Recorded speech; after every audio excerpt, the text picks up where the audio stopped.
안녕하십니까? 인생의 복잡한 문제들을 말씀으로 단칼에 해결해주는 김종근 목사의 쾌도 남마입니다.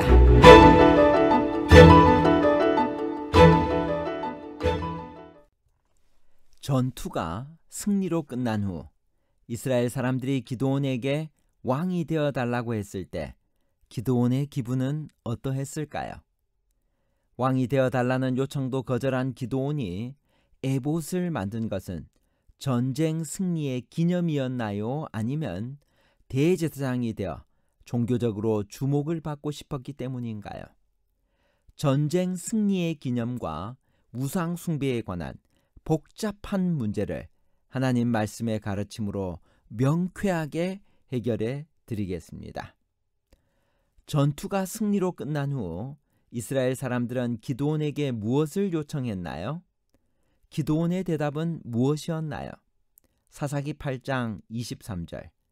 기드온이 그들에게 이르되 내가 너희를 다스리지 아니하겠고 나의 아들도 너희를 다스리지 아니할 것이요 여호와께서 너희를 다스리시리라 하니라.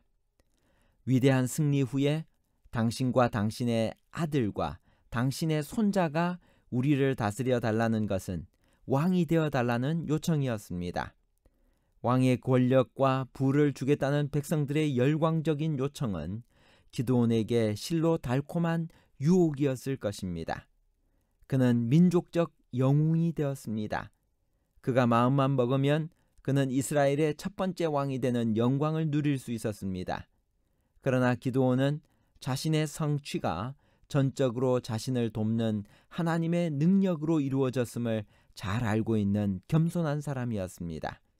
그는 자기 민족을 미디안의 압제에서 구원하도록 하나님으로부터 사명을 받은 것이지 군주가 되라고 부르심을 받은 것은 아니었습니다. 기드온의 고결한 신앙과 인품은 왕권 거절을 통해 드러났습니다. 권력을 주겠다는 유혹을 거절하는 것은 적군을 격퇴하는 것보다 더 큰 용기를 필요로 했으며 그로 인해 그의 영웅적 행동은 더욱 빛을 발했습니다. 그러나 기드온의 생애에 옥의 티처럼 잘못한 것들이 있었습니다. 그것이 무엇일까요? 사사기 8장 24절에서 27절까지입니다. 기드온이 또 그들에게 이르되 내가 너희에게 요청할 일이 있으니 너희는 각기 탈취한 귀고리를 내게 줄지니라 하였으니 이는 그들이 이스마엘 사람들이므로 금 귀고리가 있었습니다. 무리가 대답하되 우리가 즐거이 드리리이다 하고 겉옷을 펴고 각기 탈취한 귀고리를 그 가운데 던지니 기드온이 요청한 금 귀고리의 무게가 금 1700세겔이요 그 외에 또 초승달 장식들과 폐물과 미디안 왕들이 입었던 자색 의복과 또 그 외에 그들의 낙타 목에 둘렀던 사슬이 있었더라. 기드온이 그 금으로 에봇 하나를 만들어 자기의 성읍 오브라에 두었더니 온 이스라엘이 그것을 음란하게 위함으로 그것이 기드온과 그의 집에 올무가 되니라. 기드온은 백성들이 탈취한 금 귀고리를 자기에게 줄 것을 요구했습니다. 백성들은 기꺼이 그의 요청을 들어주었습니다. 그러나 기드온은 전쟁의 승리가 자기의 공이 아닌데도 불구하고 전리품을 자기에게 줄 것을 요구하므로 실제로는 승리를 자기의 공로로 돌리는 잘못을 범했습니다. 두 번째 잘못은 기드온이 금 귀고리의 금으로 에봇을 만들어 자기 성읍인 오브라에 둔 것이었습니다. 에봇이 무엇입니까? 이스라엘 12지파의 이름이 새겨진 호마노 2개가 달린 소매 없는 옷으로 대제사장이 어깨에 걸친 일종의 조끼였습니다. 청색, 자색, 홍색 실과 가늘게 꼰 배실과 금실로 만들어졌으며 에봇에 달린 보석들은 에봇의 다채로움과 아름다움을 주므로 제사장의 의상을 영화롭게 만들었습니다. 에봇은 대제사장의 복장에서 가장 신성한 부분으로 간주되었고 대제사장 직임의 상징적인 표가 되었습니다. 에봇 위에 흉패, 호마노 2개, 우림과 둠림을 붙였습니다. 기드온이 금으로 에봇을 만든 것이 왜 잘못이며 충성스러운 기드온이 왜 그런 일을 했을까요? 왕이 되어 달라는 요청도 거절한 기드온이 왜 이런 폐물들을 요구했을까요? 사사기 8장 27절. 기드온이 그 금으로 에봇 하나를 만들어 자기의 성읍 오브라에 두었더니 온 이스라엘이 그것을 음란하게 위함으로 그것이 기드온과 그의 집에 올무가 되니라.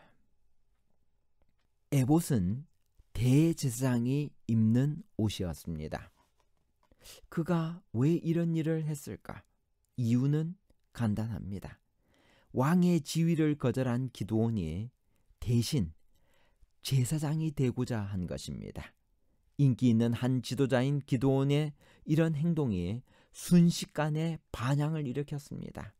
27절에 말씀하시기를 온 이스라엘이 그것을 음란하게 위함으로 라고 기록합니다. 기드온이야 대제사장이 되려는 마음만 있었을 것입니다. 그런데 백성들은 그가 만든 에봇을 숭배하기 시작한 것입니다. 그것도 음란하게 숭배했습니다. 그래서 기드온을 좋아하는 사람들에 의해 에봇은 결국 기드온과 그의 집에 올무가 된 것입니다. 대중의 인기를 얻게 된 지도자가 분수를 넘는 선택을 할 때 결국은 그것이 부메랑이 되어 자기 자신에게 올무가 되고 백성들에게는 재앙이 된 것입니다. 부조와 선지자 555페이지에 있는 말씀입니다. 지금까지 그는 하나님께서 그에게 주신 지시를 성취하는 일로 만족하였으나 이제는 하나님의 지도를 기다리는 대신에 자신을 위하여 계획을 세우기 시작하였다. 기드온은 그에게 천사가 나타난 반석 위에 제물을 드리도록 명령을 받았으므로 그가 제사장으로서 직무를 행하도록 임명을 받았다는 결론을 내렸다. 그의 행위는 자신과 그의 가족과 이스라엘에게 올무가 되었다. 승인되지 않은 예배는 백성 중 많은 사람들을 마침내 여호와를 버리고 우상을 섬기게 하였다. 기드온이 죽은 후 그의 가문 중에서 큰 무리가 이 배도에 가담하였다. 기드온은 하나님의 사랑을 받고 민족적 영웅이 되었지만 몇 가지 잘못을 했습니다. 그 중에 가장 큰 잘못이 바로 금으로 에봇을 만드는 사건이었습니다.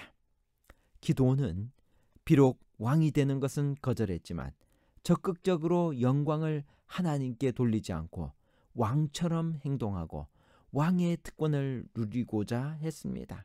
그는 금을 요청했고 제사장만 입을 수 있는 에봇을 만들어 우상 숭배의 기초를 놓았습니다. 그는 아내를 많이 두어 일부 다처의 잘못을 범했습니다. 그뿐 아니라 세겜 지역에도 첩을 두어 후에 일어나는 비극을 자초했습니다. 그는 첩의 아들의 이름을 아비멜렉이라고 지어 은연중에 자기가 왕임을 암시했습니다. 왜냐하면 이 아비멜렉의 뜻은 나의 아버지는 왕이다 라는 뜻입니다. 이러한 기드온의 잘못을 통해 우리는 몇 가지 영적인 교훈을 얻을 수 있습니다.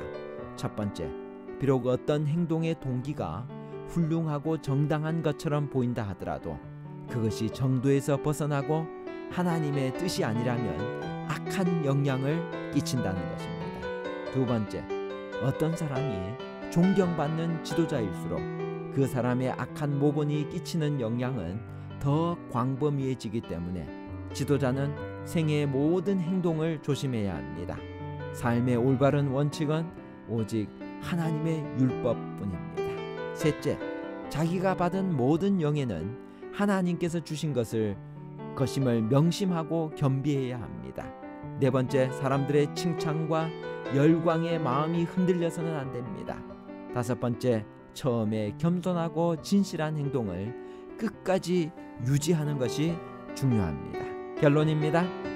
첫 번째, 전투 후 이스라엘 사람들이 기드온에게 왕이 되어달라고 요청했습니다. 두 번째, 왕이 되어달라는 요청도 거절한 기드온이 에봇을 만든 것은 전쟁 승리의 기념이 아니라 대제사장이 되어 종교적으로 주목을 받고 싶었기 때문입니다. 세 번째, 기드온의 행위는 자신과 그의 가족과 이스라엘에게 올무가 되었습니다. 승인되지 않은 예배는 백성 중 많은 사람들을 마침내 여호와를 버리고 우상을 섬기게 했습니다. 기드온이 죽은 후 그의 가문 중에서 큰 무리가 이 배도에 가담했습니다. 감사합니다.